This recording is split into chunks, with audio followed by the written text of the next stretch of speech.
예, 오늘은 사도행전 27장 1절로 28장 10절을 통해서 하나님의 언약을 믿으라, 하나님의 언약을 믿으라 하는 내용으로 함께 은혜를 나누고자 합니다. 오늘부터는 대강절이 되어집니다. 흔히들 또 대림절이라고도 말들을 하죠. 우리가 매년 성탄절을 기념하면서 다시 오실 예수님을 갈망하는 그런 마음으로 신앙생활을 한다는, 우리가 대림절이라고도 하는 대강절을 통하여서 삼일째 하나님께서 기뻐하시는 예배가 드려지기를 원합니다.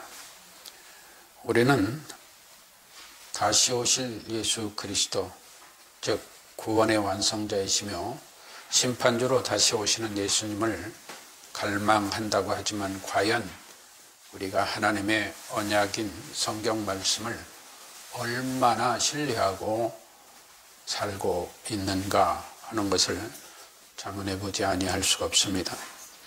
사도 바울은 주님의 언약, 곧 약속과 명령에 의하여 드디어 성경대로 이달리아, 오늘날로 말하면 이탈리아, 당시대의 로마로 가고 있습니다. 그러면 사도 바울은 어떤 목적으로 로마로 가고 있는 것일까요? 자신의 안락이나 자신의 출세나 자신의 영달을 위하여 황제가 있는 로마로 가는 것일까요? 성경은 그걸 말하고 있지 않습니다. 수많은 우여곡절 끝에 하나님의 섭리대로 가이사 황제가 있는 로마로 가는데, 그야말로 죽으면 죽으리라, 주님의 뜻을 이루소서 하는 믿음으로 하나님 나라를 전파하며 주 예수 그리스도에 관한 것을 가르치는 목적으로 로마로 향하고 있는 것입니다. 이에 27장 1절로 8절은 주님의 명령에 따라 로마로 가는 항로를 주로 증거하고 있습니다.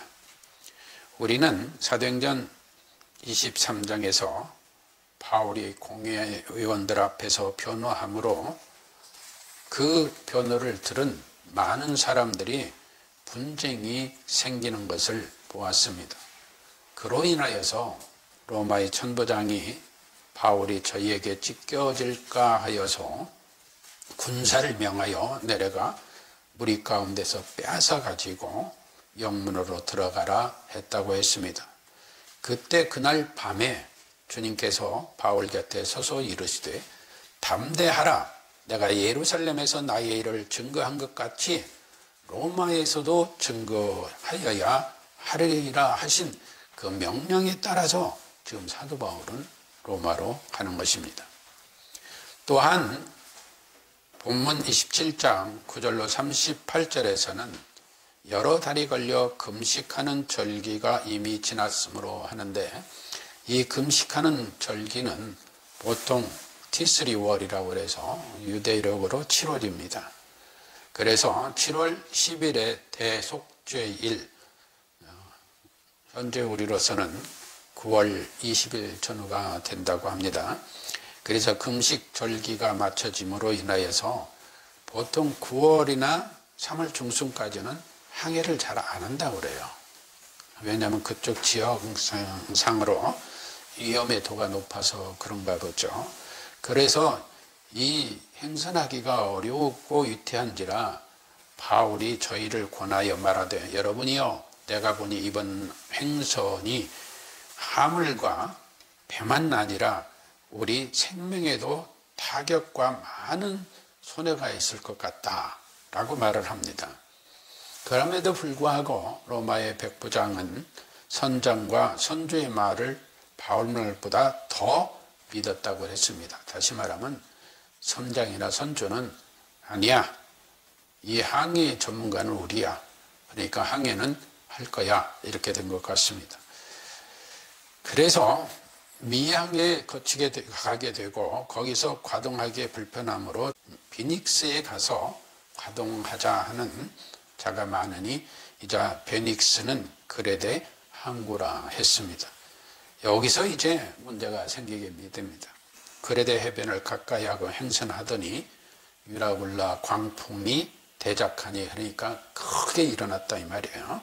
그러다 보니까 사람들이 이제 생명의 위협을 느끼고 사공들은 짐을 다 바다에 풀어버리고 하는 상황 중에서 사흘째 되는 날에 배의 기구를 저희 손으로 내어버리니, 그러니까 그 유라굴라 광풍 속에 4일을 시달리다 보니까 이제 배에 있는 뭐고 다 버리게 된다는 거예요. 그래서 기구들도 다 버리고 어떻게든지 배가 잘 순항할 수 있도록 하기 위해서 짐을 터는 거죠.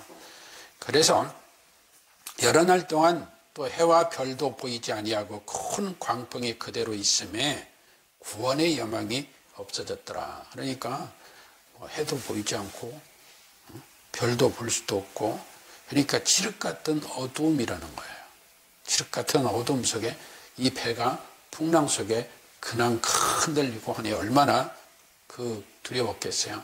그러니까 공포감은 이루 말할 수 없었겠죠. 그래서 성경은 구원의 여망이 다 없어졌더라.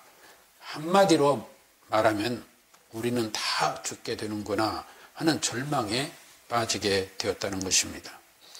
이때 바울이 서서 말합니다. 여러분이요 내 말을 듣고 그레데에서 떠나지 아니하며 하여 이 타격과 손상을 면하였다면 좋을 뻔하였느니라. 그러니까 사도 바울은 처음에 하기 시작할 때 내 말을 들었으면 이런 일이 없었을 거 아니냐 하면서 그걸 가지고 따지고자 하는 얘기가 아니라 주의를 환기시키고 경계시키는 것이죠. 그러니까 우리가 너무 이렇게 고집만 부리고 자신들의 실력만 믿고 모든 걸 진행한 것이 얼마나 어리석은 일인가 하는 이야기도 될 수가 있겠습니다. 그러면서 내가 너희를 권하노니 이제는 안심하라. 너희 중에 생명에는 아무 손상이 없겠고 오직 배뿐이라. 그러니까 사도 바울은 이런 상황 속에 배가 파손되면 사람도 다 죽을 텐데 우리 생명은 다 이상 없어. 배는 그러나 잃어버릴 거야. 아니 그 말이 돼요? 배가 다 파손되고 다 풍랑에 깨져버리면 사람도 다 죽는 거죠. 그런데 사도 바울은 그렇게 말을 합니다. 그러면서 뭐라고 하느냐. 나의 속한 바 곧 나의 섬기는 하나님의 사자가 어젯밤에 내 곁에 서서 말하되 바울아 두려워 말라. 내가 가이사 앞에 서야 하겠고 또 하나님께서 너와 함께 행선하는 자를 다 내게 주셨다. 이렇게 말합니다. 아주 당당하고 담대한 말이죠. 아니 배는 잊어버리고 사람은 안 살게 될 텐데 이것은 주의 사자가 하나님의 사자가 어제 나 앞에 얘기해주고 나와 약속한 거야. 이 이야기를 하는 거예요. 그러므로 여러분이 안심하라. 나는 내게 말씀하신 그대로 되리라고 하나님을 믿느라. 이게 하나님의 사자가 와서 두려워 말라. 너가 가이사 앞에 서야 한다. 그러니까 사도 바울이 로마에 들어가서 가이사 황제 앞에 설 때는 내 생명 보존돼. 나는 하나님께서 그 사자를 통해 한 말씀을 그대로 믿어. 그러니 우리 생명 안 잊어버려. 걱정하지 마. 그러나 선장이나 선주나 로마 군인들이나 인솔자인 백부장이랑은 어떤 생각이 들었게요? 아니 배가 다 깨지고 파손되면 우리 다 죽는 거지 뭘 그래, 이런 생각도 가졌을 거예요. 그러다 보니까 무슨 상황이 벌어지느냐. 사공들이 도망하려고 합니다. 왜? 자신들은 수영도 잘하잖아요. 바다에서 생존력도 있고. 그러니까 사공들이 도망하고자 하여 하고 30절에 보면 그래요. 그러면서 이물이라고 했는데 이 이물, 우리 개혁성경이 번역을 이물이라고 했었는데 이걸 이제 바른 성경에서 먼저 뱀머리, 그러니까 뱀머리를 말해. 그렇게 읽으면 사공들이 도망하고자 하여 뱀머리에서 닷을 주려는 채하고 닷을 이렇게 넘겨주는 척하고 뭐요? 거루라고 그랬어요. 거루는 이렇게 우리가 큰 항해 그 배들을 보면은 옆에 이렇게 작은 배들이 달려 있잖아요. 보트 같은, 보트도 아니고 이렇게 타이타닉 영화 보면은 옆에 이렇게 구조할 수 있도록 위급 상황에 그런 조그마한 작은 배들, 그런 거룻배들을 여기서 거루라고 우리 개혁 성경이 되어 있는 거예요. 그래서 이 돛이 없는 작은 배, 이 거루를 바다에 내려 낙헌을, 그러니까 이제 선조고 사공들이고 뭐고 다 자기들은 이 배 타고 빨리 도망을 가야 우리가 산다 하는 생각을 가지고 그 거룻배들을 이제 다 내리는 거죠. 그때 바울이 백부장과 군사들에게 이르되 이 사람들이 배에 있지 않으면 너희가 구원을 얻지 못하리라. 왜? 그나마도 이 배가 지금 유라굴라 광풍에 난장판이 되고 해도 못 보고 별도 못 보고 사흘씩 이상 막 이렇게 풍랑이 휩쓸리고 있는데 사람 살려오고 난리가 나는데 여기서 배의 전문가들인 사공들마저 다 도망가 버리면 백부장이고 로마 군인들이고 누구고 살아남을 길이 없다. 이게 이 사람들이 배에 있지 않으면 우리가 구원 못 얻는, 즉 우리 구원이라는 것은 여기서 우리가 살아남지 못한다 그 얘기예요. 그러니까 이에 군사들이 거룻줄을 끊어 떼어버리니라. 그러니까 이 배에 작은 배들을 묶어놓은 걸 다 끈을 끊어서 배를 그냥 날려버린 거지. 작은 거룻배들을 날려버린 거예요. 날이 새어감에 바울이 여러 사람들을 음식을 먹으라 권하였다 이렇게 했어요. 그러니까 그래놓고는 바울이 하는 얘기예요. 야, 지금 이제 금식 절기도 지나고 다 했으니까 그런 거 신경 쓰지 말고 여기 있는 음식 우리 다 먹자 그 얘기예요.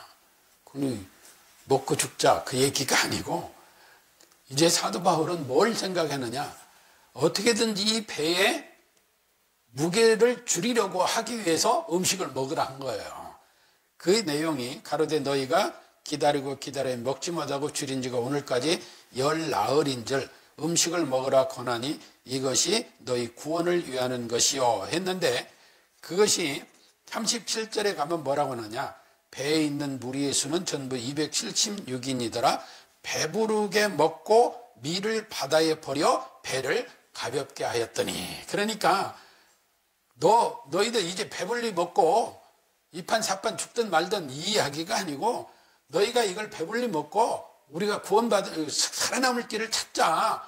그건 뭐냐, 그만큼 그걸 먹음으로 배의 짐이 더 가벼워질 거 아니냐. 그리고 밀이고 뭐고 앞으로 먹을 거 다 버려버리자 이 말이에요. 딱 보니. 그러니까 사람만 남고 이제 배가 좀 더 가벼워지겠죠. 그 인원이 276이니라. 그래서 그 음식을 먹을 때 35절에 보면 떡을 가져다가 모든 사람 앞에서 하나님께 축사하고 떼어 먹기를 시작했다 했습니다. 그 상황에도 정신을 잃지 않고 나 살려가 아니라 하나님, 이 음식을 먹고 하나님의 은혜를 내려주시옵소서, 우리를 구원하시는 은혜가 있기를 원합니다 라는 기도를 했겠죠. 그러니까 이 축사라는 것은 축복하고 살해하는 거거든요. 그러니까 그러한 기도를 드리고 이제 배가 짐도 밀도 버리고 하니까 가벼워졌겠죠.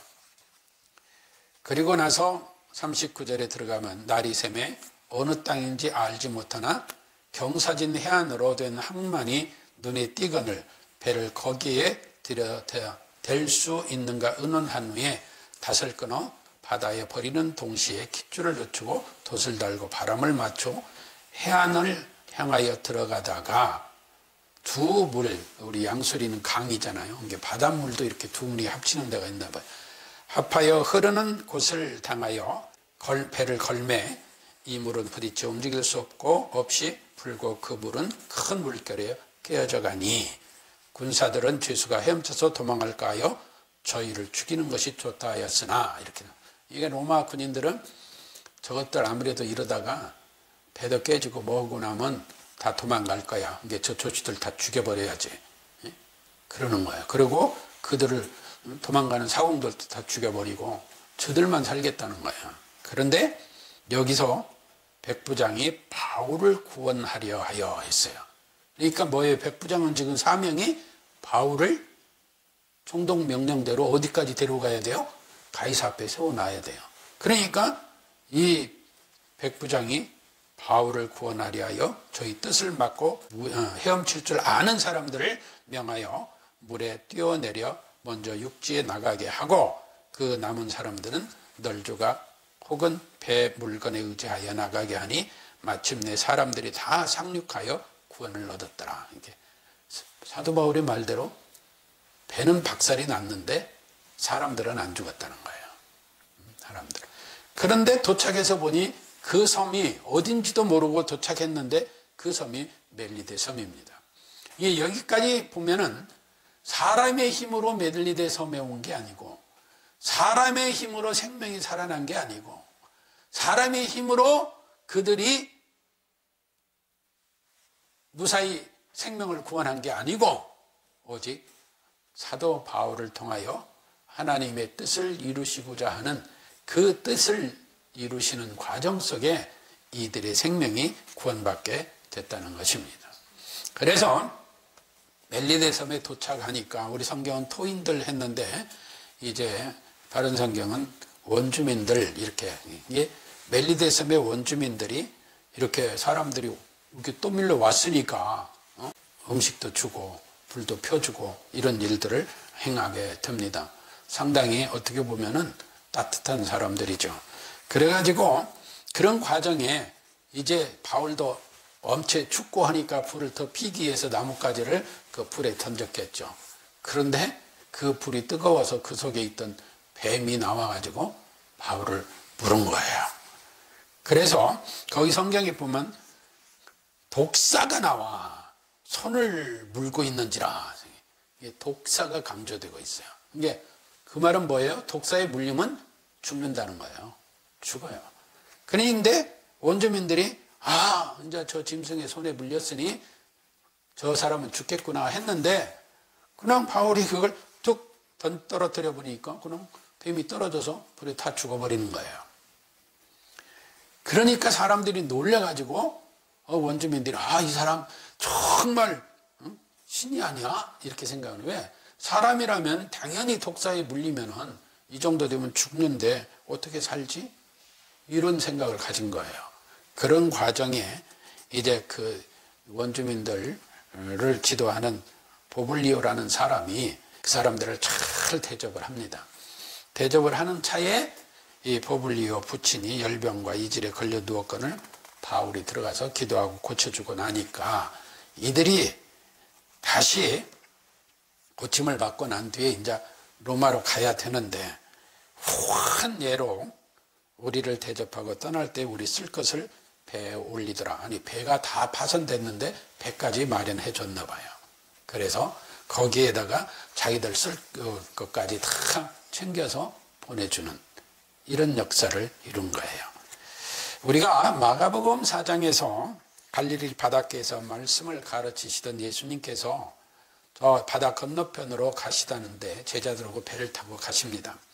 가는데 이제 배가 갑자기 광풍이 불어가지고 물결에 이제 배가 뒤집어지게 생긴 거예요. 그런데 예수님은 아무 상관없이 주무시고 계시는 거예요. 그러니까 제자들이 얼마나 당황했겠어요. 이러다 우리 다 죽겠다 해고 예수님 일어나세요. 지금 우리가 죽게 되는 걸 왜 돌아보지 않습니까? 그러니까 아니 우리가 지금 죽게 생겼는데 지금 잠이 옵니까? 그 얘기예요. 그러니까 예수께서 깨서가지고 바람을 꾸짖으시며 잠잠해지고 바다들이 있을 때 잠잠하라 하니까 고요하라 하시니 또 고요해지고 이런 상황이 벌어진 거예요. 그러니까 제자들이 생각할 때 어찌야 이렇게 풍랑도 바다도 잠잠케 하는가 하는 생각을 가졌겠죠. 근데 예수님께서 제자들에게 이르시되 어찌하여 이렇게 무서워하느냐? 너희가 어찌 믿음이 없느냐? 그러니까 내가 함께하고 있는데 너희가 왜 믿음이 없이 이렇게 공포를 느끼고 두려워하고 절망하고 하느냐라고 꾸짖은 거예요. 그러니까 저희가 심히 두려워하여 서로 말하되 저가 네 귀에 바람과 바다라도 순종하는고 하였더라 했습니다. 그런데 마태복음 똑같은 내용인데 8장 15절에서는 제자들이 예수님을 깨우며 주여 구원하소서 우리가 죽겠나이다 라고 기도했다는 내용이 나옵니다. 그냥 성경은 기도했다고 안 하지만 저는 그걸 기도로 봅니다. 우리가 어려운 상황, 고난의 상황, 고통의 상황, 내 힘으로 해결할 수 없는 상황이 있을 때 주여 구원하소서. 이들이 얼마나 절박했겠어요. 예수님은 고문을 베고 주무시고 계시는데 배가 풍랑에 뒤집어지면 영락없이 죽는 거거든요. 그러니까 주여 구원하소서 우리가 죽겠나이다. 그래도 주님을 원망하지 않고 기도했다는 거예요. 저는 그렇게 생각해요. 그러나 유라굴로 광풍에 모든 자들은 공포와 두려움 속에서 자기들만 살려고 발버둥 칠 때 사도 바울은 말했습니다. 내가 권하노니 안심하라. 그 사도 바울의 담대하게 권하는 말씀은 어디서 나온 거라고 그랬어요? 하나님의 사자가 내가 가이사 앞에 서야 하리라 하는 사실은 그대로 이루어진다는 것을 믿었다는 거예요. 오늘날 우리 그리스도인들이 하나님의 말씀을 들으면서도 얼마나 믿는지 우리 자신을 돌아봐야 될 줄로 압니다. 그러나 선원들과 죄수등은 여기서 활팍한 꾀를 내가지고 자기들만이 살겠다고 오늘날로 각자 도생하려고 몸부림을 쳤습니다. 그러나 그들의 뜻대로 되지 않았어요. 하지만 하나님께서는 그들을 죽음의 공포에서 벗어나게 하셨는데 그들이 그러한 죽음의 공포의 위기를 모면하게 된 것은 사도 바울로 하여금 로마에 가서 생명의 복음을 전하라 하신 하나님의 언약을 이루시기 위하여 그들을 살려두셨다는 것입니다. 따라서 우리 인생에 배를 파손시키는 즉 유라굴라 광풍 같은 무서운 시험이 닥친다 해도 그 속에서도 분명히 하나님의 뜻이 있다는 사실을 우리는 굳게 믿어야 합니다. 깜깜한 밤 사나운 바람 불 때 만경창파 망망한 바다에 외로운 배 한 척이 떠나가니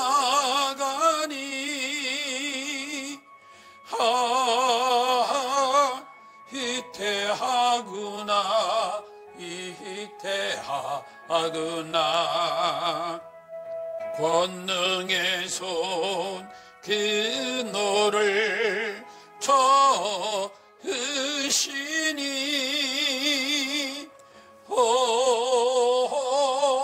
맑은 바다라 맑은 바다라.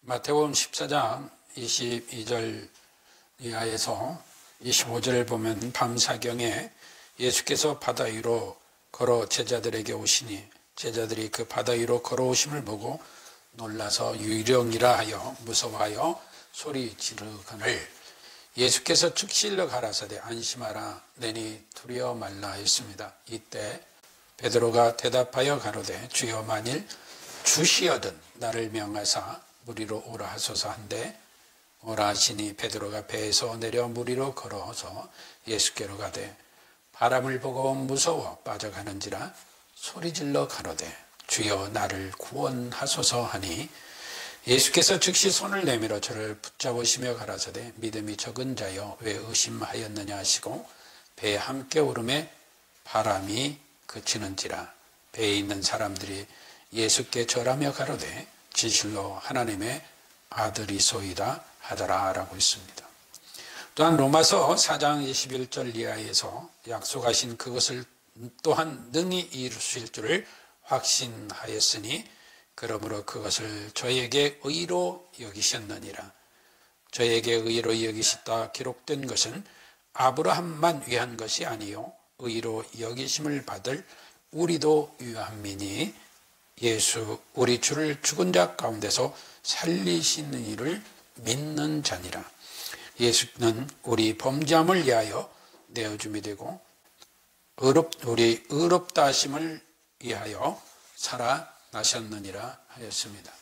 오늘 우리는 하나님의 언약을 믿으라 하는 내용을 함께 은혜 나누었습니다마는 과연 우리는 하나님의 말씀, 하나님의 언약을 얼마나 믿고 살아가는지 우리를 돌아보면서 우리가 대강절, 즉 또 대림절이라고 하는 예수님의 다시 오심을 갈망하는 그러한 은혜를 구하면서도 과연 내가 그런 삶을 살고 있는 것인가 심히 숙고해 봐야 할 것입니다. 따라서 제가 이 설교를 준비하고 본문을 보면서 한번 글을 적어봤어요. 제가 적은 시라고도 할 수 없습니다만 내용을 한번 여러분들한테 읽어드리고 마치도록 하겠습니다. 주님, 어둠의 시련이 나를 덮칠 때 하나님의 은혜로 이끌어 주옵소서. 역경과 시련이 끊임없이 밀려오더라도 주님 안에서 소망을 잃지 않게 하소서. 주님의 언약으로 힘을 얻게 하시고 주님 안에서 이기게 하옵소서. 고통과 시련이 나를 괴롭히더라도 주님의 은혜로 나를 감싸 주소서. 말씀을 믿음으로 길을 잃지 않게 하시고 주님의 사랑을 이웃과 함께 하게 하소서. 주님을 갈망하는 믿음으로 살게 하시고 주님과 동행하는 은혜를 누리게 하옵소서.